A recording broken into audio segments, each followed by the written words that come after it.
señor ministro de Salud, señor decano nacional del Colegio Médico del Perú, señor decano nacional del Colegio Médico de Bolivia, señor representante del colegio del decano nacional del Colegio de Antropólogos del Perú, señores y señoras todos que nos acompañan en esta mañana. Es un honor participar en este congreso denominado Medicina de Altura. Y como estamos en la altura, los organizadores han tenido la visión del cóndor del sur. Esa ave, señor, del vuelo altivo, es un pájaro de las alas que rozan los techos del cielo. Desde tiempos ancestrales, su presencia solemne ha fascinado a los pueblos andinos. Así, este gran pájaro se convirtió en el símbolo de la sabiduría y mensajero de lo divino. Muchos académicos han establecido una tríada en una cosmovisión andina: el Hanampacha, que es el mundo de arriba, el Caipacha, que es el mundo de acá o de aquí, y el Ucupacha, que es el mundo de adentro, que está donde viven nuestros ancianos, nuestros ancestros. Y cada uno de estos mundos se han visto vinculados con un animal sagrado, y ellos son el puma, la serpiente y el cóndor andino. Hago esta reflexión porque los organizadores han tenido una visión de 360 grados, o mejor, para no salir de contexto, han tenido una visión de un maestro en trance después de haber bebido la guachuma o el San Pedro, que es una planta maestra, que permite ver más allá de lo evidente y que nos alega de esos académicos, como ya nos hacía la reflexión el doctor en minutos antes. Pues el haber convocado a profesionales de diferentes especialidades hace que desde ya marque un hito en lo que debe ser la investigación en el campo de la salud y bienestar del ser humano. Pues aquí no se trata de ver quién es el mejor o quién es el peor. Lo que se trata de ver es qué conocimientos nos ayudan a vivir mejor. En ese contexto, el Colegio Profesional de Antropólogos del Perú viene participando y viene trabajando de manera conjunta y a partir ya de un convenio firmado con el Colegio Médico del Perú para desarrollar algunas actividades que nos permitan entender la dimensión de la salud y la enfermedad desde un contexto más amplio y donde nos permita articular el conocimiento y la forma de vivir de los hombres con su medio y su naturaleza. Y todo esto ha sido gracias a la generosa inquietud del doctor Fernando Fernández, quien en todo momento nos ha aperturado una posibilidad de participar más activamente en todo esto. Yo diría que en alguna parte el doctor Fernández nos ha motivado tanto que se ve ahora involucrado en algo que tiene que ver con nuestro colegio profesional. Esto ha sido informado al decano nacional y el decano nacional nos ha dado indicaciones precisas para que a partir de este congreso se lance y se forme dentro del Colegio de Antropólogos del Perú el área de la antropología de la salud, donde ahora todos los antropólogos que estén trabajando vamos a estar articulados a través del Colegio de Antropólogos y obviamente vinculados al Colegio Médico. Y eso es un reto para poder trabajar en equipos multidisciplinarios. Cuando hablamos del Perú, a veces, o hablamos de la salud y la enfermedad, a veces solamente nos vinculamos a entender la parte biomédica. Sin embargo, el hombre vive en un entorno natural que va construyendo progresivamente y se va adaptando a su forma de vivir. El Perú es una realidad muy compleja. El Perú es una realidad que no se ajusta a modelos propiamente establecidos o programas que tengan que ver de manera uniforme. Cuando nosotros hemos estudiado desde nuestra educación en los colegios, nos presentan a un Perú muy bonito, muy plano, muy homogéneo, donde vemos casi todo sin problemas. Sin embargo, más adelante vienen a mostrarnos otra realidad que va complicando la cosa. Y ya nos dicen que el Perú tiene costa, tiene sierra y tiene selva. Ya estamos entendiendo otra lógica de otro Perú. Luego, ya con el devenir de otros gobiernos políticos, hicieron una reinterpretación del Perú, y nos dicen que toda esa población que vive en el área amazónica, a eso les denominamos y les llamamos poblaciones nativas. A todas esas poblaciones que se asientan en el área rural de la costa y del Ande, a ellos les damos una denominación y les llamamos comunidades campesinas. Sin embargo, esa realidad es una realidad muy genérica, pues hay estudios que se han realizado para poder entender la complejidad del Perú y nos han reportado que en el Perú coexisten 76 grupos étnicos en el Perú. De ellos, 65 se encuentran en la Amazonía y 7 en el área andina. Y estas poblaciones tienen una forma de hablar, una forma de comunicarse, una forma de entender su forma de vivir, tienen una forma de relacionarse con la naturaleza, tienen una forma de relacionarse con los demás, tienen una forma de interactuar con los demás, tanto de las divinidades como el mundo terrenal, como todo ese espacio cosmogónico en el cual les toca vivir. Solamente para mostrar un caso, para ver lo complejo que es el Perú, he tomado unos datos del Ministerio del INEI, donde por ejemplo vemos que en población quechua y aymara solamente tenemos allí una población de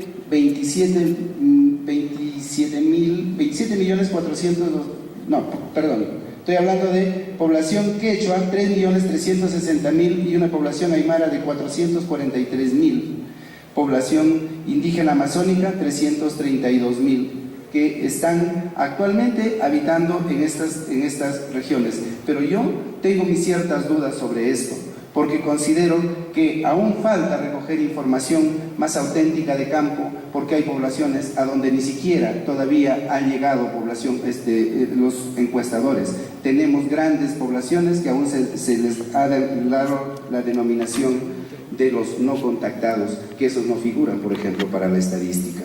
De manera que frente a esa gran complejidad, nosotros, ¿cómo entendemos el Perú? ¿Cómo abordamos el tema de la salud? Y sobre todo, ¿cómo podemos trabajar de manera coordinada? Ya en la mañana hemos visto las exposiciones donde nos presentan proyectos bien interesantes, donde hemos avanzado significativamente, pero aún vemos que todavía nuestro país necesita más para poder resolver problemas como la desnutrición y la pobreza que ya hemos visto con datos alarmantes. Para ello es importante que nosotros, como antropólogos y desde las ciencias sociales, podamos contribuir en todos los proyectos que se estén realizando para entender la lógica y la cultura de la forma de vivir de la población. Por ejemplo, cuando la doctora Pilar Nores hacía referencia a las cocinas, me hizo recordar a un trabajo de investigación que realicé hace algún tiempo para elaborar un documento técnico de las casas maternas, que ahora es un documento oficial en el Ministerio de Salud. Para hacer ese documento me tomé el trabajo de viajar por todas las regiones del Perú y visitar todas las comunidades. Y en una de las comunidades yo encontré, porque justamente al hablar de la casa materna tenemos que ver un lugar donde habitar, un lugar donde dejar los animalitos, un lugar donde dormir y un lugar donde cocinar. Entonces todo iba muy bien, la casa y todo lo demás, y entonces llegué a una comunidad y le digo a una mamá, ¿por qué no te vas tú al centro de salud? Si tienes tu casita materna, tienes donde cocinar, tus animalitos, tienes todo. Ah, me dice, lo que pasa es que ahí en esa cocina no tenemos la leña. Pero ¿cómo? Le digo, si ahí había una ruma inmensa de leña y tú puedes cocinar allí. No, me dice, lo que pasa es que nosotros tenemos nuestras propias leñas cuando damos a luz. Y me explicó todo un proceso de la simbología que esas madres tenían, que para el proceso de parto ellas recogían un determinado tipo de leña para que esa mujer pueda recuperarse con el calor de la cocina y pueda mejorar y fácilmente pueda superar este trance del parto. Pero obviamente ese es un pequeño detalle que les cuento, pero que eso tiene que ver propiamente con la cultura. Y si nosotros, como profesionales de las diferentes áreas, no tomamos en cuenta estos quehaceres y estos criterios culturales que la población establece, entonces nuestros proyectos muchas veces van a tardar más en poder ser empoderados por la población beneficiaria. Por eso es que a mí me parece saludable este congreso y sobre todo el convocar a otros profesionales, porque aquí ya no se trata solamente de que un profesional tiene una verdad absoluta. Aquí se trata de formar equipos multidisciplinarios, porque tenemos un objetivo común tanto para los hermanos de Perú, Bolivia, Ecuador y todas las poblaciones del área andina, que es un solo enemigo que tenemos, que ese enemigo es la desnutrición crónica y la pobreza que azota a nuestros pueblos. De manera que ahí queremos aportar desde nuestro quehacer como antropólogos. Pues para entender nosotros la cosmovisión y la forma como ellos tratan de establecer su forma de vivir, tenemos primero que la forma de vivir del ser humano es un producto cultural colectivo. Debemos entender y tener claro que toda sociedad y toda cultura tiene una forma diferente. Ayer tuve la suerte de presenciar el desfile de las comunidades, como venían trayendo sus formas de vivencia manifestado en la danza. Porque en el mundo andino todo es alegría. Los apus, los cerros tienen vida propia y a ellos hay que ir cantando, hay que ir ofreciéndoles los tributos porque ellos también comen. Por eso cuando ofrecen una bebida siempre se le da en primer lugar a que beba la Pachamama, porque ella es un ser viviente. Entonces toda esa construcción tiene una dimensión holística, simbólica, que el poblador lo interioriza y lo establece como su forma de vivir. Aquí no se trata de demostrar si es verdad o mentira, simplemente la gente lo cree así y así él lo establece como códigos de su buen vivir. Pero para eso estamos los profesionales, para que nuestros programas que implementemos recopilemos este saber de la gente y lo pongamos a consideración dentro de nuestros proyectos, dentro de nuestras investigaciones. Así también tenemos al hombre como el individuo, como productor de sociedad, porque el hombre no vive por aislado, es un hombre colectivo. Luego tenemos al individuo que no solamente es de músculos, arterias y huesos, sino el individuo es un hombre construido a base de pensamientos. Y ese pensamiento es lo que refleja el simbolismo que le da a su propia vida y a su propia existencia. Entonces nosotros cuando tengamos que hacer un proyecto, lo primero que consideramos es qué significa para ellos el buen vivir. ¿Qué significado para ellos tiene la alimentación? Ya el doctor Flores Ochoa nos hacía referencia de que muchas veces en los Andes no necesariamente podemos pensar que son pobres porque les falta tal vez comodidades materiales. A veces ellos tienen otras formas de vivir, donde para ellos el vivir correctamente es tener sus animales, tener la familia y vivir en armonía con la naturaleza. Entonces son categorías diferentes que a veces no los tomamos en cuenta cuando hacemos las dimensiones netamente cuantitativas. Por ello es que es importante ahora fomentar más la investigación cuantitativa y cualitativa, para que así podamos darle mayor sustento técnico a nuestros trabajos de investigación. Luego vamos creando los macrosistemas de comunicación, y que en eso sí me voy a detener un poquito, porque uno de los grandes temas que yo he encontrado durante mis viajes por casi todos los Andes peruanos es que dicen los médicos, por decir médicos le dicen a todos, tanto a la enfermera, al obstetriz, al técnico, a los doctores dicen, ellos no nos escuchan, primero. Segundo, no hablan como nosotros, y tercero, no los entendemos. Eso es una realidad que la encuentro a diario cuando viajo por el campo y estoy en las alturas trabajando. Por ejemplo, hace un par de semanas acabo de recorrer toda la cordillera negra en Huaraz, y el mismo discurso de siempre. No me dicen correctamente, no los entiendo, no hablan nuestro idioma. Estamos hablando que en el Perú es uno de los países más complejos en temas de idiomas. Y ahí vea usted que en el Perú tenemos 14 grupos lingüísticos. 14 grupos lingüísticos. Solamente en el quechua se hablan 10 variantes de quechua en todo el país. 10 variantes. Usted me junta a un poblador de acá de Puno, a un cusqueño y a un cajamarquino, y aún hablando quechua, entre ellos tres no se van a poder comunicar. Imagínense ustedes en la Amazonía, donde tenemos todavía muchas más idiomas, mucho más, digamos, formas de comunicarse. Entonces el tema se pone demasiado complejo, y yo creo a mi modesto entender, que uno de los grandes retos que le queda a los gobernantes de nuestro país es que diseñen o tal vez establezcan una política donde en la formación de pregrado de los profesionales, por no decirlo desde el colegio, debemos entender y conocer que esa es la realidad sobre la cual nos toca vivir. Porque nosotros como profesionales de las ciencias de la salud, es verdad, nos interesa saber cuántos peruanos somos, cuántas mujeres y cuántos hombres. Creo que ya estamos por encima de los 30 millones de peruanos. Y ese dato me parece fenomenal porque sobre eso planificamos, sobre eso presupuestamos. Pero si tenemos solamente el dato de esa magnitud de población, el tema es cómo lo desagregamos cuando vamos a trabajar.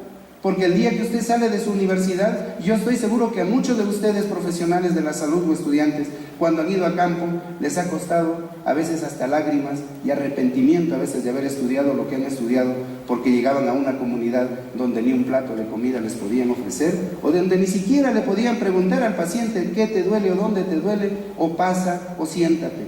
¿Por qué? Porque nunca supieron cómo hablar con una población que piensa, habla, actúa y siente de manera diferente. Entonces, ese es uno de los grandes problemas que tenemos en nuestro país. Ahora, para ir entrando un poco propiamente a lo que son los sistemas médicos, el tratamiento curativo de las enfermedades pues ha sido un proceso de esfuerzos infinitos de experimentación que se pierden en los umbrales del tiempo. Y vamos a encontrar que cada grupo poblacional, cada grupo cultural ha desarrollado sus propias maneras de entender y de tratar sus enfermedades. Si yo me enfermo en el sistema oficial, pues me enfermo de algo, tengo al médico y al especialista en determinadas patologías. Me manda el medicamento, tengo la farmacia y está abarrotada de todos los medicamentos. Obviamente uno puede ir porque me lo ofrece el Estado o porque lo compro, pero tengo ahí la farmacia. Pero cuando nosotros ya vamos en la medicina, en las comunidades, ellos también tienen sus propios especialistas. Por ejemplo, usted va y tiene al yatiri, tiene al curandero, tiene al huesero, tiene a la partera, tiene al curioso, tiene a los altomisayo, tiene a los unaya, etcétera, etcétera, por mencionar algunos de los profesionales que en cada comunidad tienen una propia lógica de cómo ellos diagnostican, tratan y ven todo lo que es el proceso de la enfermedad. Por ello es que nosotros vamos a encontrar que este especialista tiene un reconocimiento de aceptación colectiva por los éxitos que él ha alcanzado tratando las dolencias y las enfermedades que en cada una de sus comunidades ha tenido. Eso es en cuanto a los profesionales, al recurso humano, por decirle, aunque ahora dicen que ya no se utiliza recurso humano, ahora hablamos del talento humano, ¿no? Bueno, ahí tenemos, por mencionarle alguno de los especialistas. Y ahora, dentro de la comunidad, usted va a encontrar que hay un especialista que es el curandero, por ejemplo, en la zona norte, es el que ve casi como el médico general. La partera es un equivalente a una obstetriz. El huesero es un equivalente a un traumatólogo. ¿Se dan cuenta? Y nosotros vamos encontrando así en cada uno de estos lugares. Luego tenemos los recursos, propiamente ya los medicamentos, así como tenemos una farmacia. Por ejemplo, vean ustedes, aquí estamos viendo una mesa de un maestro curandero. Está en las alturas de Cumbemayo, Cajamarca.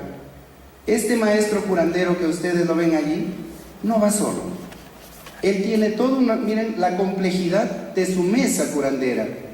Él tiene artes, esos no son maderas, no son piedras ni son huacos, son artes que él utiliza y que tienen poder que le dan a él para poder tratar las enfermedades, para invocar a los espíritus, para invocar a los apus, como es el apu alpamayo, que un maestro, lo pusimos al teléfono justo en el colegio médico, nos decía, es un apu que concentra la energía pura para la humanidad, porque ellos los convocan a estas mesas para que desde allí puedan tratar las enfermedades de los demás. Obviamente que hablar de esto es tranquilo para pasarnos toda una tarde, solamente les he traído para que ustedes tengan idea de cómo estos maestros están permanentemente actualizándose del conocimiento, de la vivencia de los apus a través de este tipo de rituales que ellos establecen. De manera que, así como hemos tenido por un lado ese conocimiento, vemos que en la naturaleza tiene una variedad de plantas medicinales. Alguien ya hacía mención en una ponencia anterior de los microclimas. El hombre andino, y me refiero a andino porque va desde la puna hasta el mar, tiene un viaje permanente de intercambio de productos, de plantas medicinales, de productos alimenticios. Ellos mucho vinculan la alimentación no solamente con valores nutricionales, sino también con valores terapéuticos. Hay alimentos que los someten para dietas, para determinadas enfermedades, para determinadas situaciones y en determinadas ocasiones. Entonces, tienen una complejidad de lo que es el uso de las plantas medicinales, y eso lo propician a través de prácticas rituales, prácticas ceremoniales, donde ir a recoger una planta medicinal no es pues como nosotros que sacamos nuestra billetera y vamos al supermercado y sencillamente allí compramos la hierbita que nos parece, o vamos acá al mercado central y compramos nuestras hierbas. No, la gente del campo tiene una forma particular de encontrar el valor terapéutico de las plantas. Toman en cuenta el ciclo de luna, toman en cuenta los horarios. Hay plantas que se recogen en la madrugada, otras al mediodía, otros al caer la tarde. Saben seleccionar, pueden tomar un tallo, una hoja, una corteza o una raíz.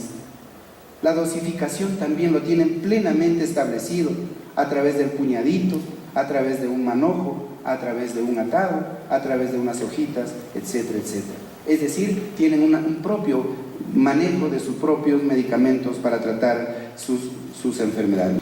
Esta forma de ver, no vayan a pensar ustedes que solamente son de comunidades alejadas, que están en el corazón de la selva o en las alturas de los Andes peruanos, o bolivianos o ecuatorianos. Si no, nosotros vamos a encontrar, no sé si les ha pasado, pero ustedes visitan cualquier mercado de Lima, y ya no quiero hablar de provincia, porque ustedes van a encontrar en cualquier lugar su mercado donde venden las plantitas medicinales. Yo me he dado el trabajo de recorrer una gran cantidad de mercados en Lima, y en todos cualquier cosa te puede faltar, menos el puestito donde te venden plantas medicinales. La gran pregunta es, ¿quién consume esas plantas medicinales? ¿Por qué es infaltable un puestito donde venden las plantas medicinales en el mercado? Es obviamente porque la gente lo consume, la gente lo usa. La gente no ha perdido su ligazón cultural con sus propios arraigos, de sus vivencias, de sus pueblos. Porque recuerden, Lima es una ciudad de migrantes, y como muy bien presentaban en la mañana también un mapa, el hombre se mueve de un lado a otro, y esa movilidad es lo que le permite llevar en su mochila, que nunca lo deja. Eso se llama su cultura.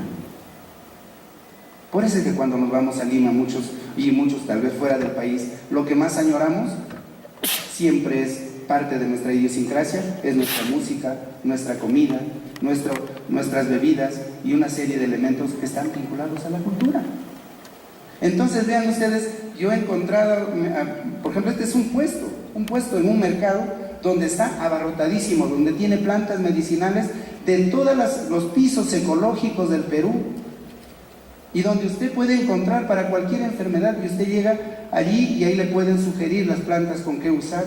Y vean ustedes, allá tenemos ya un poquito más, lo elaboran con las grasas de los animales, la grasa de la culebra, de la gallina, del cuy, etcétera, y otros animales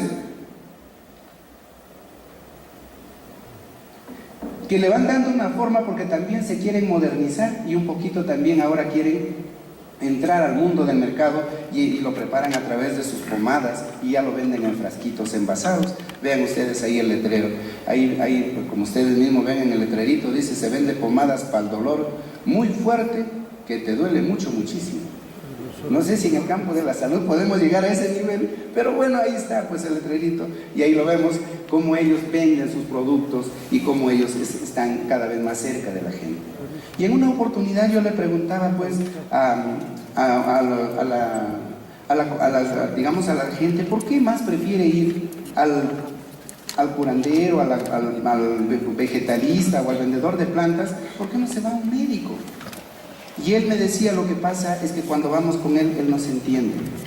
Y ahí entendí algo, que la salud y la enfermedad no solamente pasa por el dolor y la dolencia física, sino muchas veces necesitamos el entendimiento del otro para que pueda entender nuestra forma de sufrir y nuestra forma de dolor. Por eso en el mundo andino el conocimiento no brota del cerebro, el conocimiento brota del corazón. Eso es una práctica que hasta el día de hoy lo establece. Es una manera de cómo siguen teniendo vigencia y cómo yo creo que estos conocimientos perdurarán en el tiempo, porque es parte de nuestra idiosincrasia, de nuestra cultura. De manera que yo invoco finalmente que en estos trabajos que podamos desarrollar conjuntamente, y ya desde el compromiso de poder trabajar en equipos multidisciplinarios, nuestro aporte y nuestra mirada será siempre desde el lado cultural, y desde ya yo creo que los antropólogos estamos dispuestos a ponerle corazón al conocimiento del cerebro que muchos de ustedes pueden tener. Muchas gracias.